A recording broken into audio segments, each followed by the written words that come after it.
Now broadcasting and streaming live from 7 Broadcast Plaza. This is 7 Eyewitness News at 11. Just elevated today. Here's Allen. Straight drop. Allen throwing, and it's knocked away. Miles Bryant able to knock the pass away, incomplete. A last-minute drive falls short, and the Buffalo Bills have now fallen a game and a half back in the AFC East. Good evening, everyone. You just watched it right here on 7 ABC. The Bills and Patriots battling each other, and the win tonight at Highmark Stadium. New England made the one defensive play they needed to come away with the victory tonight.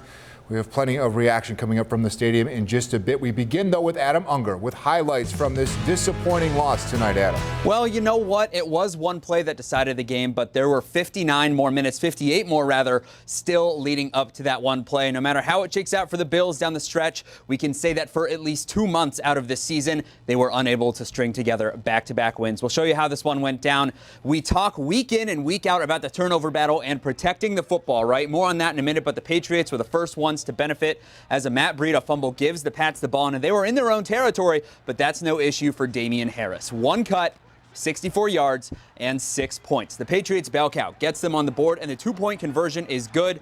A few minutes later, the Bills offense stalls, so here comes Matt Hawk to punt it away. Wind at his back to boot, and N'Keal Harry's first time fielding a punt in the pros is botched. It just barely brushes his helmet. It takes the kick coverage a while to realize it, but eventually Saran Neal puts 2 and 2 together and falls on the live ball, and on the next play, Josh Allen fakes the give and zips one into Gabriel Davis. The Bills kick the extra point to make it 8-7, always open at halftime, 7-11 Patriots at the break. On to the fourth quarter, both teams have added another field goal, so the Pats still lead by 4. Tyler Bass has a chance to add another, but he is just wide. The weather continuing to be a factor. According to ESPN, that was the shortest miss of Bass's NFL career. The Bills, though, had one more chance, a 4th and 14 coming out of the 2-minute warning. Buffalo didn't shy away from going to the air. Maybe some confusion on the route as Miles Bryant is closer than anyone in Bills blue to that pass. 14-10 the final from Highmark Stadium, and the Patriots are the first AFC team to reach 9 wins on the season. So now the Bills are going to need some help around the rest of the league. The Patriots enter tonight's game as the top seed and leave it again as the first AFC team to reach 9 wins. Plus, the Pats have a game-and-a-half lead on the Bills, and for Buffalo, it does not get any easier. A date with Tampa Bay this Sunday as they try to claw back into it. And don't look now, but Buffalo's only a game-and-a-half ahead of the Miami Dolphins. The Dolphins on a bye this week as well. And Jeff, to boot, now the Bills are only the 7 seed to win tonight, and they would have been the 2 seed. They were the 5 coming into this one. All right, Adam. Well, a disappointing loss, a disappointing performance for the second straight game for the Bills at home. Let's break this down for a couple minutes here. New England, really no run-pass balance for the offense tonight. Mac Jones, only 2 for 3 in terms of passing. Buffalo knew what was coming from the New England offense tonight, and they just couldn't stop the running game for the Patriots. And here's the other thing, too. Out of the gate to start this season, the Bills kept 11 defensive linemen. And Star Lotulelei just coming back from COVID-19. He was on a pitch count and a snap count as he works his way back, dealing with an illness unofficially throughout this week in practice. But you can see the gash from Damian Harris, that 64-yard run to the house. And really, it just kept getting worse and worse after that. Not in terms of yards, but just in terms of efficiency. Micah Hyde always talks about forcing teams to nickel and dime them down the field. Instead, it was just pennies at a time in the running game. The Patriots running with 6 offensive linemen for the most percentage of their snaps in at least 2 years over the course of the NFL's history, maybe even more than that.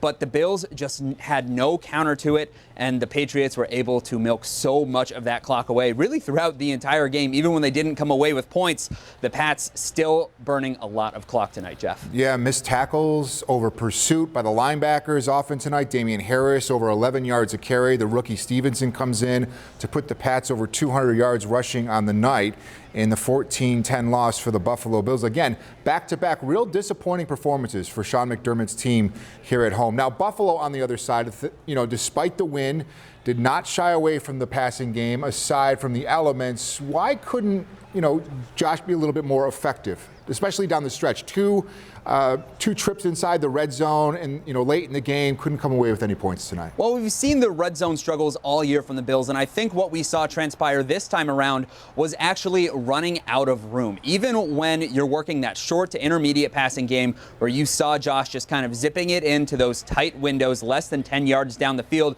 the safeties start to get closer as you get further and further down the field as an offense. So that's one reason for those red zone struggles. Miles Bryant able to get in front of that pass at the end of the game when it mattered the most. And the other thing, too, was the Patriots did a very, very good job of containing. When Josh Allen doesn't have those short throws there, he likes to roll out to his right, his strong arm, his throwing arm, to extend those plays instead of having to go to his left. And then across his body, you start to see some of those no-look, cross-body, off-platform type things. And he's able to do those, but not consistently and not down in and down out. And I think that's a part of why Josh struggled tonight as well. Yeah, he tried to do the best he could, right, with his arm in the elements. We talked about it all day in the pregame, right? We had our reporters, Andy Parker, Hannah Buehler, out there in the elements tonight. We knew the weather was going to play a big role, and it had an effect in a number of ways tonight, including on the kicking game. Yeah, Adam. hope our team has a lot of hot tea later on tonight as they try to warm up after this one. But you said it best. The kicking game affected the most. We already talked about the offense. We already talked about the defense. The special teams is where this came through in New England. Despite that early fumble from N'Keal Harry on that punt return or attempted punt return, really won the special teams battle, the Patriots did. And I think that's a part of why things shook out this way, too. We saw it from the gate on the opening kickoff. I think Tyler Bass might have been able to put that into the club level at Highmark Stadium if he tried to with the wind at his back. And it's almost like in hockey where they say the ice is tilted one way or the other. With the wind playing this much of a factor running west-east inside of Highmark Stadium, that's almost what you had in the first and third quarter for the Bills and in the second and the fourth quarter for the Patriots, and that's where it mattered the most. All right, Adam, we want to get to post-game reaction right now. The first couple players have stepped up to the podium. Let's head down to Highmark Stadium after this 14-10 loss in Orchard Park.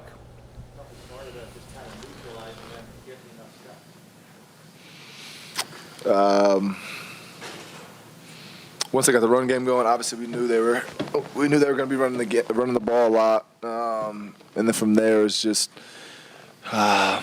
getting them in negative situations. They got good backs. They're running downhill, mixing up a little bit on us, and whatever was working for them, they were going right back to it. So, they were able to 5 yards here and there, broke a few for some first downs. But I think, in the second half, obviously that long run in the first half, that kind of hurt us. But second half, we were able to get off the field, make some stops. Just unfortunate. Is it fair to say, Micah, that's an issue for this defense? But you asked me that last time. It's just they ran the ball how many times? 46 times. Do I think that's an issue for this team, for this defense? No, I do not, and I feel like we can always do better. We can always do better. It's been over 40 years since a team has won a game running that few times in a game, and passing that few times. Is that embarrassing? I mean, what kind of question? What are we doing, bro? What kind of question is that? It's a question. The nation's going to be criticizing you of calling it. All right. I think we gave up all right. 7 points. Yeah, 14 to 14. 14 to 10. Is that the final score?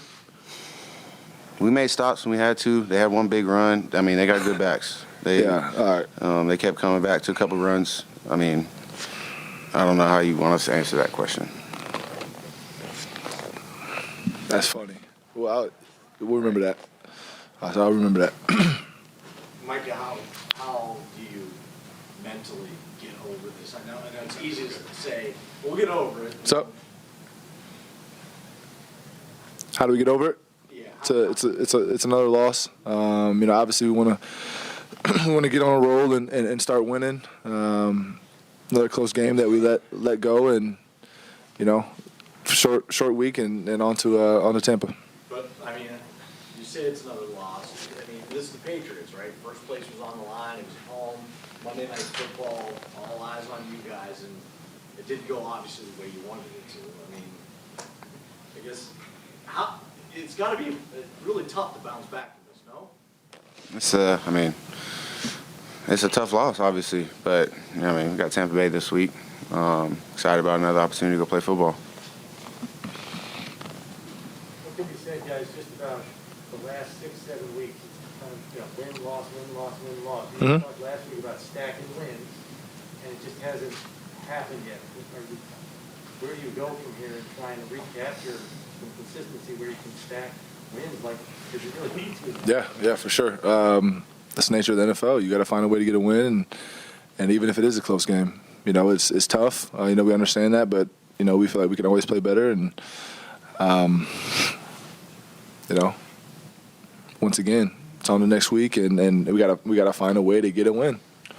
Does it help in any way, not help feel better, but knowing you're going to see them again, is that at least maybe you a solace to know that you'll see them again, you'll have a chance to avenge or beat them in their own backyard? This loss, it sucks. We do get to see them again in a couple of weeks. Our focus obviously is trying to get better from this tape and then moving on to Tampa Bay. Big game down there in Tampa Bay next week. We'll see this team again. It's a good football team that we lost to today, and we'll figure out a way to bounce back. Thanks. Hearing from Jordan Poyer and Micah Hyde there, post-game reaction to the 14-10 loss at home to the New England Patriots. Obvious frustration there in the post-game locker room as the Bills fall to 7-5 with the loss. More post-game reaction coming up right after this break.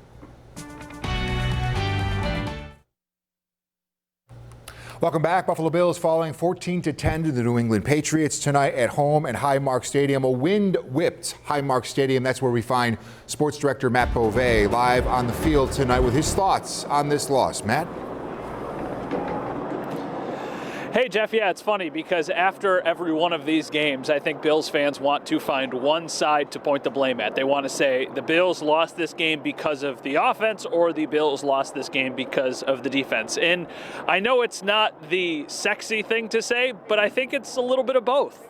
Come on, the Bills only scored 10 points. The offense needed to be better, especially in the red zone. They stalled out way too many times, and they came at inopportune times. So just take a look at the video. It looked like in two different occasions, the Bills were ultimately going to be able to get the ball into the end zone and take a 17-14 lead against the Patriots, but they stalled out. The first time, they take a sack, they fall backwards, they ultimately try and kick a field goal, they miss it wide right. Then the second time, the one that's the real killer at the end of the game, Dawson Knox takes a false start penalty. That bumps him back 5 yards. It puts him in a really tough 4th and 14 situation with this wind. And then on the last play, I don't really know what happened. I don't know if that was a miscommunication, but here's the problem. There was a good 2 or 3 minutes before the Bills ran that play. There should not be any miscommunication there.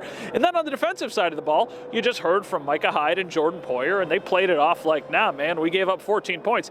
Yeah, you gave up 14 points, but you also allowed 222 yards on the ground, and you lost to a quarterback who only threw the ball 3 times. That's not just a concern for this game. That's a concern moving forward because the run defense has been a problem for this team really all year, really for several years. That was on display again today. They knew the Patriots weren't going to throw it, and it still didn't matter. And when you know what the other team is going to do and you still can't stop it, that's a big concern.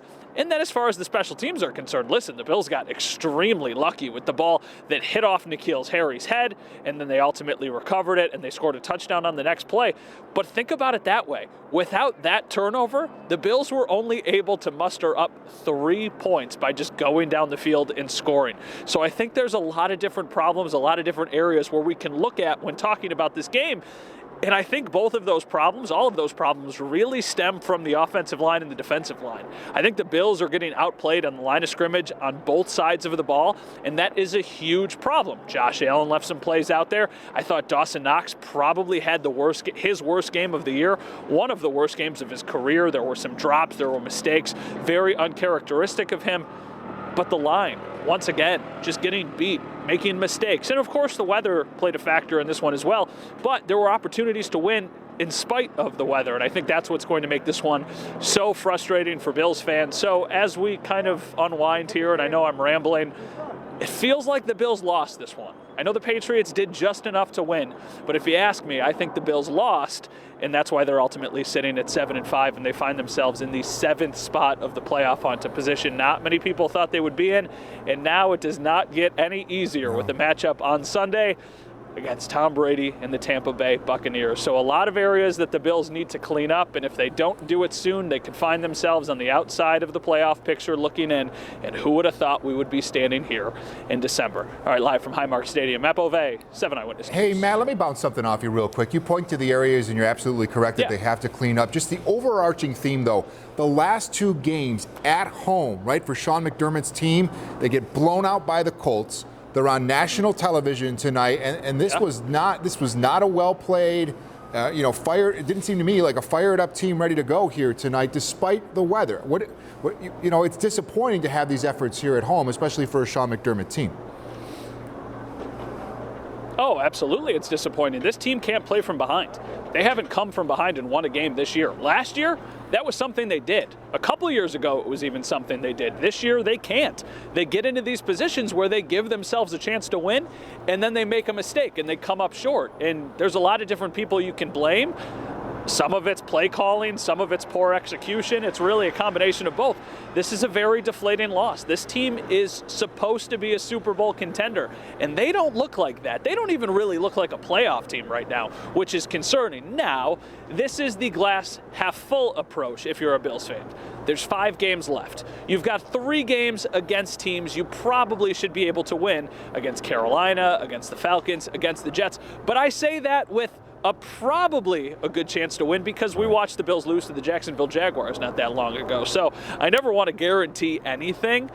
I still think they're probably going to make the playoffs, but the fact that I have to say I think they're probably going to make the playoffs is a problem with a team that's got so many stars or so-called stars. And like I said, everybody's going to want to find a person to blame, but I just think it's a combination of anybody. I don't think it's fair to say Josh Allen wasn't good enough, that's why they lost, or the defense wasn't good enough. I think they're just getting outplayed at really the line, and I think they're getting outcoached.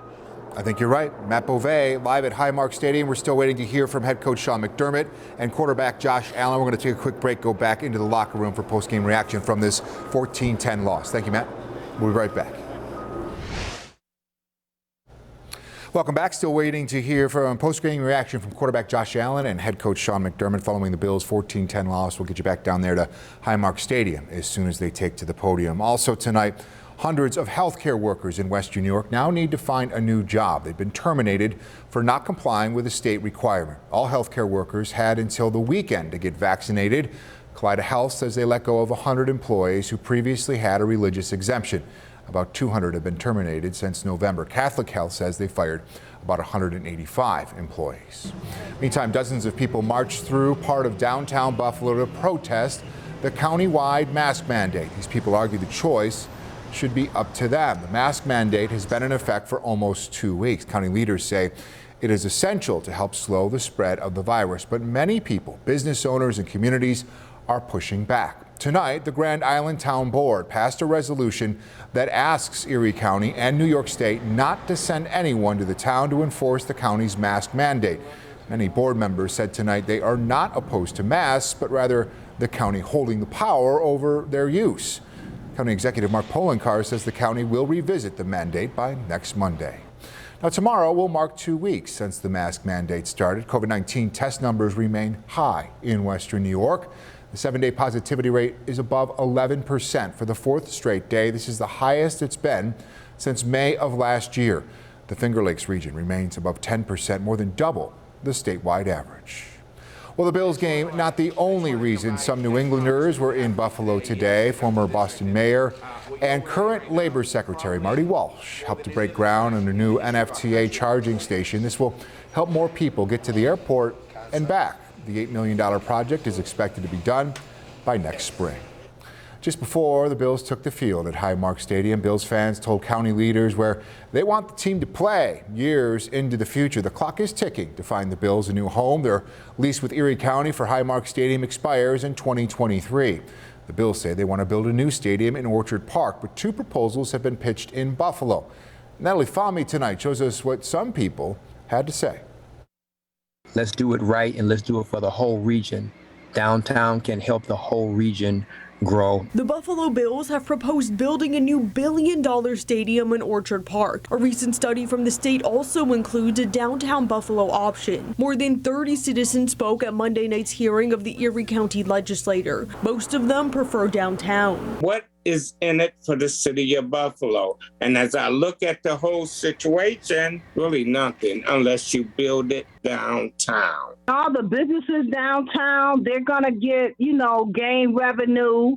I mean, and we want to put our city, on the map. Some are pushing for a covered stadium. Other concerns include people in Buffalo being displaced and whether maintaining traffic flow and tailgating would be feasible downtown. I can't see it handling, 75 or 80,000 people. There are so many surface lots, within the same area, same footprint that we have in Orchard Park, that I don't feel that tailgating is going to suffer. Some argue a downtown stadium would make traveling to games easier. It's closer to the Peace Bridge because we have a lot of Canadian residents that come over. People were split about whether tax dollars should pay for the stadium. Some say they're fine with it if the stadium is within city limits. Others say more discussion is needed. We need more time for public input on this proposed project. The Bills are not the Orchard Park Bills. They are the Buffalo Bills. And Pagula Sports says there's no update on status of negotiations for a stadium right now.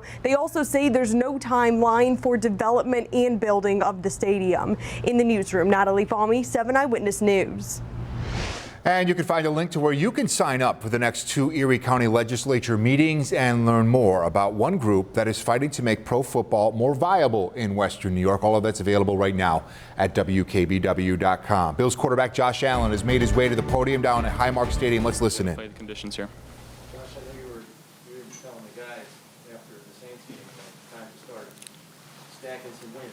You guys know the schedule's getting shorter here on the back end. Kind of start doing that. Where are we now? Are we like DEFCON 2 here, or what's the urgency to really start getting rolling here?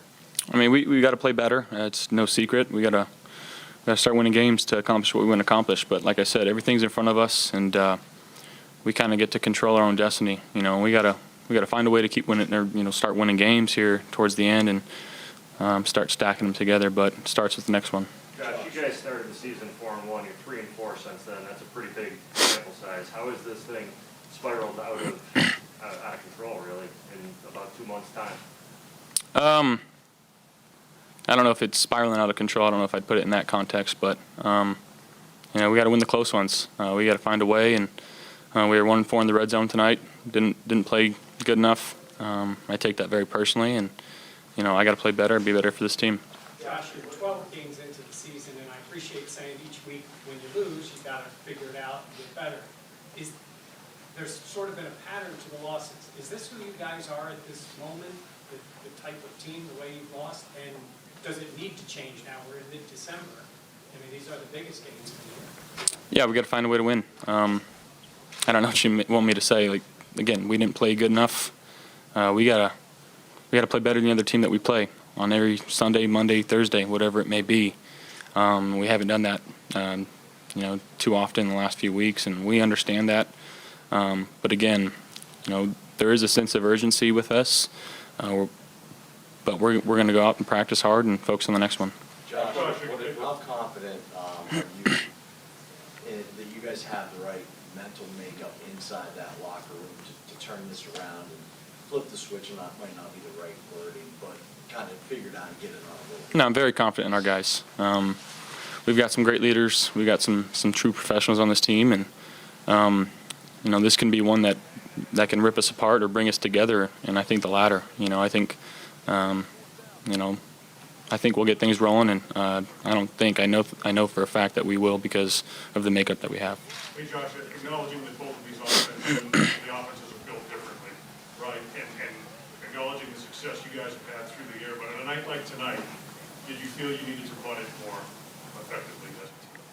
I just felt we needed to execute whatever call was made by Coach Dable. I don't know if we executed it as well as we wanted to in both areas. And again, you don't get to take plays back. So again, we understand that we got to play better and we got to go out there and execute, and it starts with me. Josh, what happened on the fumble with Matt Breida early in the game? It looked like maybe he wouldn't even have it. Yeah, I'm not sure if I got it to him or not. I'll have to look at the tape, but right now I'm pretty unclear of what happened. But that's something that we got to clean up. Josh, when you mentioned the red zone struggles, was there something consistently happening in there, or just what happened? I mean, again, with conditions and how defenses are going to play that type of way, going back to that can't take a sack there and force us out of field goal range, understanding the weather. So, again, just situational football got to be better. On the deep ball to Diggs there, did you happen? Did he get kind of turned around? Was he having trouble tracking it? The incomplete ball. I don't know if the wind took it on him or what happened there. I'm sure it did. When the ball's in the air like that, with the type of weather that we had tonight, I'm sure it's up there moving. Again, that's a play that I trust him to make, and I know he's going to make a lot more of those than he's not. And it just doesn't make me not trust him any more or any less. Josh, you said the wind wasn't too bad. I think that's exact. But I mean, how much more difficult a night like that is it to operate a precision type offense? And again, I don't know if it affected us too bad. Maybe a throw here or there, but again, that's why I'm here, to play in those types of conditions, and got to find a way. Josh, what did they throw at you on that 4 for 14 at the end? It was 0, and we had a good concept called. I think the ball kind of died a little bit, but the guy made a good play falling off on the inside post, and typically in 0 you don't get that, but the type of 0 they play with eyes on the quarterback, it was a good play by him, and hats off to him. Looks like you had Dawson down that seam down at the scoreboard end. Was the timing just off a little bit? Because he looked like he was about to come free, but you got it out quick, and it just looked like me and him timing-wise. Which one was that one? Down here at the scoreboard end, it looks like he was carrying his man up the seam there, and you threw it early, and couldn't stretch and get a hand on it, and went incomplete back in. Was that going the other way? That way? Towards the scoreboard, yeah. Yeah. To be honest, I thought they jumped off sides, and I was just trying to give him a chance, and again, just maybe put the ball out too far in front of him, but just trying to get the ball in the air where he can have a chance to make a play. Josh, you're two more team captain leader. We're not in the locker room now with to be around you guys very often. So what is the mood of this team right now? You mentioned earlier being confident that you have the right guys to turn things around. What gives you that confidence, and where do you feel the morale of this team is right now? Yeah, I mean, I think frankly we're pissed off because we want to be great. We're pissed off for greatness, and we expect so much out of ourselves. And when we don't play the way we know how we can play, it could be angering at times. But again, with the makeup of the guys that we got, I got no doubt in our ability, in our team ability to turn this around and start winning games here towards the end of the season. Thank you. Josh Allen on the back of the 14-10 Bills loss to the New England Patriots. A lot to say there, including the team has to execute better, and it starts with him as the team falls to 7-5. We're still waiting on head coach Sean McDermott. We'll get you back down there at Highmark Stadium as soon as he becomes available. Also tonight, a lot of fans at the game would have welcomed a dome stadium, whether it be in Orchard Park, downtown Buffalo, or just about anywhere with the weather the way it was. Tonight, Hannah Buehler caught up with members of the Bills Mafia as they braved that wind and cold. It was a tailgate like no other for Bills fans who decided to brave the elements and come out to this Monday night matchup against the Patriots. And the one word of advice that a lot of people gave, bring hand warmers and wear a lot of layers. It's a bucket list item. They need to check it off the list. It's Christmas time. It's 'tis the season. Give us a wind tonight. The wind was whipping, some gusts up to 50 miles an hour. Pop-up tents were not an option for Bills Mafia tailgating. Our roof was like flapping almost from this, all the wind. It was crazy, and then it went to a snowstorm. It's been freezing. It's cold. Pagulas, if you're watching, build a dome for the love of God. But despite the worst tailgating weather of the season, Bills fans showed up. It's Buffalo! We got a big fire pit that we are gathered around. Chuck Stepani landed in Buffalo today from Tucson, Arizona. His first stop, getting gear for the elements. We had to buy like $700 worth of warm gear just to survive the tailgate, not to mention getting into the game. At times, fans dealt with bursts of snow. But we love it, right? We love it in Buffalo. You embrace it, and hopefully our team embraces it today. How was your tailgate tonight? I mean, did you hang? A little windy, but not that we've never handled before. I mean, this is Buffalo Bills football right here. This is what we got. Go Bills! And with one of the biggest divisional matchups on primetime TV, Bills fans say they wouldn't miss it for anything. A lot of Bills fans tell me the weather hasn't been great for any tailgates this season, but this was by far the toughest tailgate for fans. Nonetheless, these fans are a hardy bunch, and they made the best out of it tonight. Reporting in Orchard Park, Hannah Bueller, 7 Eyewitness News. Our Hannah Bueller was out in it. Our Andy Parker was outside the stadium earlier on tonight. It was pretty wild out there, Mr. Parker, for Bills fans. Yeah, there's wild, and then this is where that was today. It was off the charts windy out there. We had a pair of fives, 55-mile-an-hour winds. Throw the snow in there. People toughed it out a lot better than I thought they would. But let's get to it tonight. I want to show you the top 5 wind gusts. There's a big one right now as it's still blowing some snow showers out here. Fredonia, 55 miles an hour. There's still some big winds out there. Buffalo, 54. Out at Highmark Stadium, it was a 52-mile-an-hour wind gust that greeted some of the early tailgaters.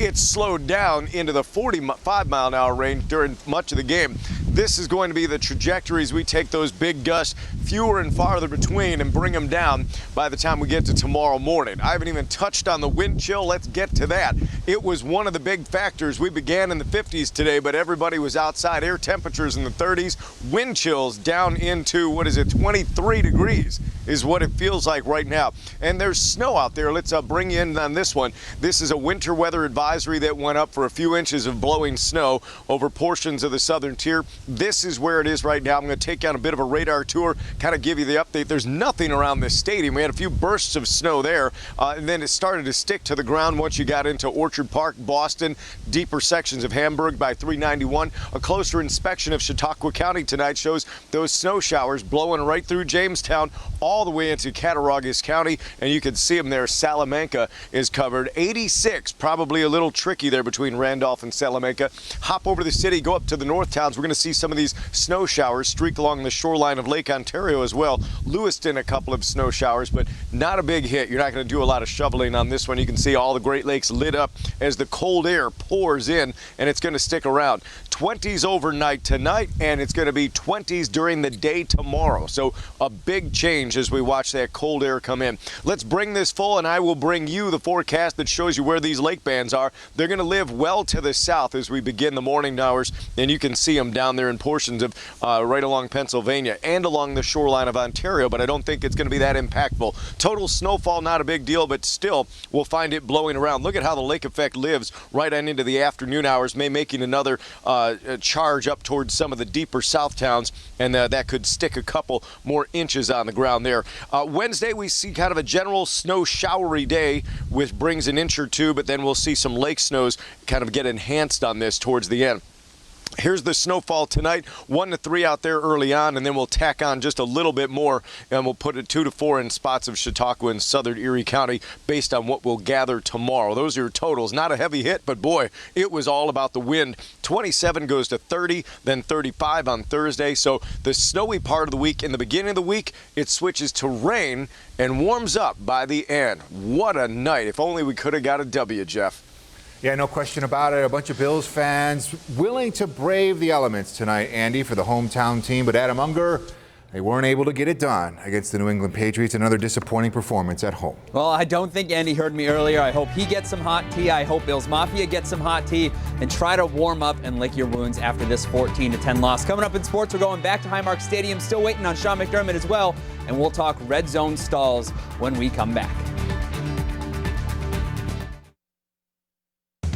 And now with 7 Eyewitness Sports, here's sports reporter Adam Unger. Welcome back. Still waiting on Bills head coach Sean McDermott after a brutal 14-10 loss in some brutal elements for the Bills.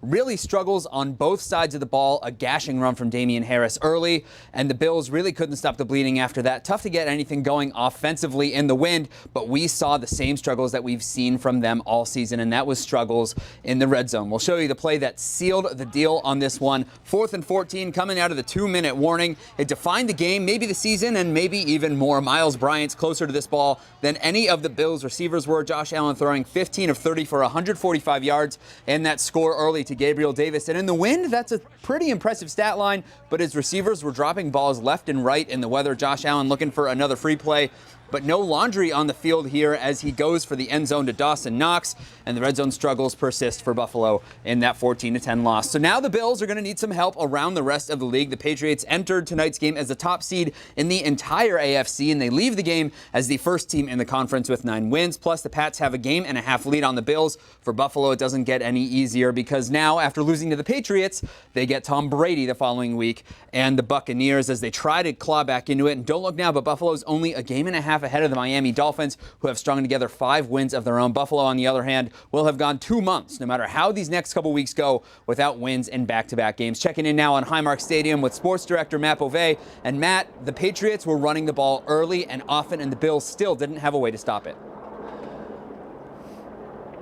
Yeah, Adam, that's all they were doing. They didn't even try and pass the ball. 3 attempts. The Bills lost to a team that only attempted 3 passes. That's crazy. If you would have told me going into this game that the Patriots were going to only attempt 3 passes, I would have, 1, said you're crazy, and 2, I would have said, okay, well, I think the Bills are going to win. Ultimately, they didn't. And like I said earlier in the show, I don't want to just put this on one side of the ball. It's not just the defense or it's not just the offense. The Bills got out-coached and they got outplayed. We'll start with the run. I mean, the Patriots rushed for 222 yards. They were averaging more than 6 yards per clip.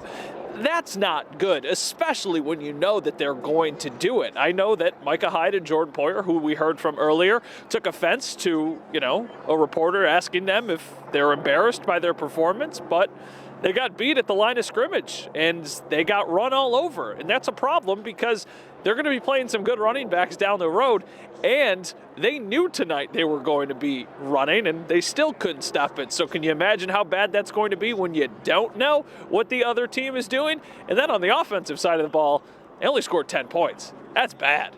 They couldn't sustain any success in the red zone. And here's the thing that's the most concerning. They were able to actually get down the field a couple different times. They just left meat on the bone, and they had multiple chances, like you just showed in your highlight, to win this game and come back out, basically be the second best team in the conference, be 8-4. And they couldn't do it. This team has just struggled to play from behind this year. I thought Josh Allen was fine today. I think some people will criticize him. I think there were a couple throws that he left out there, but I also think there were a lot of drops and he didn't get a lot of help. So, yeah, it's just, I feel like the Bills got out-coached and they got outplayed. And when you're playing against a Patriots team coached by Bill Belichick that has the success on the ground that they have, that's not a good recipe. So it's a disappointing loss for the Bills. And that's kind of become the norm lately. Like you said, they haven't won back-to-back games in forever. And that's a problem, especially with the remainder of the schedule looking how it looks. Excuse me. And Adam, I got to say, I'm a little offended. You said Bills fans need to go get some hot tea, and you told Andy that he needs some hot tea. You need it too. I need some hot tea. You need it too. And so does our photographer, Jason Fair. I need it. It's really cold out here. My nose is running. I'm going to send it back inside to you, and I'm going to stop on the way home and get some tea. Okay? I can hear it from both of you guys. Thank you so much for everything you do in the trenches, on the field. Matt Beauvais, thanks as always. We've already seen the implications for the division, but how about the conference as a whole? The Patriots already had the top seed going into this one, and in an AFC that seems to keep beating itself up, New England is the first one to make it to 9 wins. We showed you earlier they're on a bye this coming week, the latest bye in NFL history. So are the Dolphins, but no matter what happens in Week 14, New England is still all but locked into the top seed thanks to a superb conference record as a tiebreaker of 7-1 against AFC teams. The Bills have fallen all the way to the 7 seed, and there are 5 teams within a game for that bottom spot. 12 teams in the AFC, Jeff, 500 or better, and 2 of them have a head-to-head tiebreaker over the Bills, too. Those are the Colts and the Steelers from all the way back in Week 1. Tough one to swallow tonight, Adam, and a tough road ahead. Appreciate it. Thank you very much. We'll be right back. Welcome back. Some of the thousands of tailgaters at Highmark Stadium made sure Western New York won. No matter the final score tonight, Bills fans putting together Tailgating for Tots. This toy collection drive will help children being treated at Oshai Children's Hospital. This will make sure kids who are going through some really tough times will have some holiday gifts. I try to teach kids that you don't always have everything. And a lot of people are struggling out there. We're fortunate. We all work really, really good jobs. And I work for a great company like West Her who looks out for their workers, if you know what I mean. So I'm taking what I make and what my family makes and helping trying to put back. Well, the group said they collected enough toys to fill an entire bedroom. Nice work, Bills fans. That's going to do it for us here tonight. 7 Eyewitness News continues on the WKBW app. We also hope to have digital coverage of Sean McDermott's press conference. Still hasn't come up to the podium there at Highmark Stadium. The morning team, though, back here at 5 a.m. for you. The Bills fall tonight, 14-10 to 7-5 on the season against the Patriots. Jimmy Kimmel Live is up next. Have a good evening.